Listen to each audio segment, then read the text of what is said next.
An anxious man once asked a meditating monk, "Wise man, what can I do to not be so stressed? How can I be happier?" To which the monk responded, "Bro, how often do you practice stressing?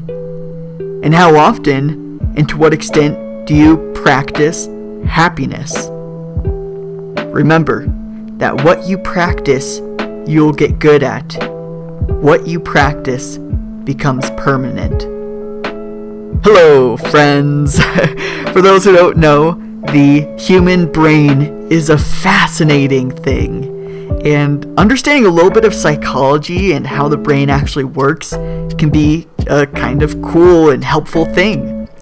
I'm going to jump around stories here a little bit, so just bear with me, please. And I promise it might just be worth your 5 minutes or so that this video comes out to be. Okay, so I was recently talking to a friend about art and life in general, but mostly about goals with art. And my friend eventually said to me, "You know what, Tommy? I'm just not self-motivated like you are. I can't just make myself motivated or watch a video and feel pumped up the way you do." And I paused for a moment. I thought this was kind of funny and interesting. I mean, it's kind of amazing with how much research, books, motivational speeches have been given and spoken on this topic of motivation, yet I think there's still a lot of misconceptions on this topic. So back to my friend. I told her, "You may be very well right that my motivational videos or what works for me may not be what works for you to get you pumped up and excited about life. But that's okay, as long as we acknowledge that there's some way or there exists some solution to your lack of motivation. There's an equation here to get you feeling what you want to feel." And for me, since I was 16 years old, I've been kind of obsessed with trying to understand myself, understand what works for me and what doesn't work for me. And, keep doing more of what does work and less of what doesn't. Now back to that meditating monk's woo-woo sounding advice. It turns out that there's some neuroscience behind what he's saying. And by the way, there's a ridiculous amount of research backing the benefits of meditating, but I will save that for another video.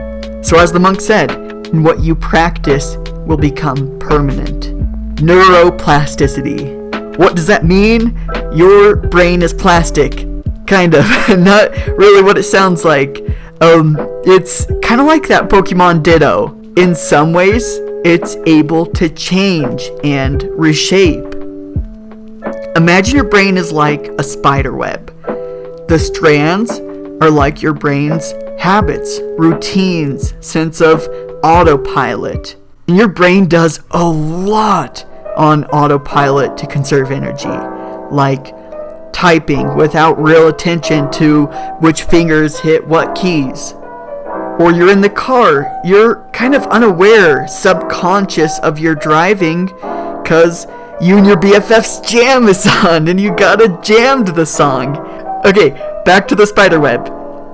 Let's say you notice lately, a little more than usual, you've been getting angry and swearing at people who tick you off.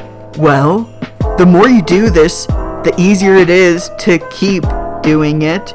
The stronger that spiderweb strand becomes until it becomes, drumroll please, habit.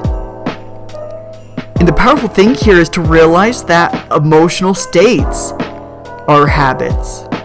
Some people are stuck in a very lazy, programmed mindset, while other people have a network of habits and beliefs that support being motivated without really trying. It's just their natural state because their mind has been conditioned and programmed to where it is now. But remember, again, your brain is plastic, or like the Pokemon Ditto, it can change. In fact, your brain is always in a state of change, for better or worse, because the thoughts you think The things you tell yourself and the images you hold in your head are so powerful. What we think, we tend to think more. And we become what we think about all day long.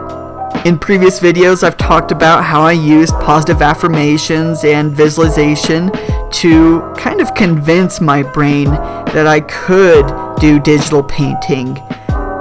But I've also visualized and used affirmations to learn breakdance, power moves, start practicing calisthenics. And I was a weightlifter before, so the transition was not a natural thing for me to learn. But it helped me learn a lot faster.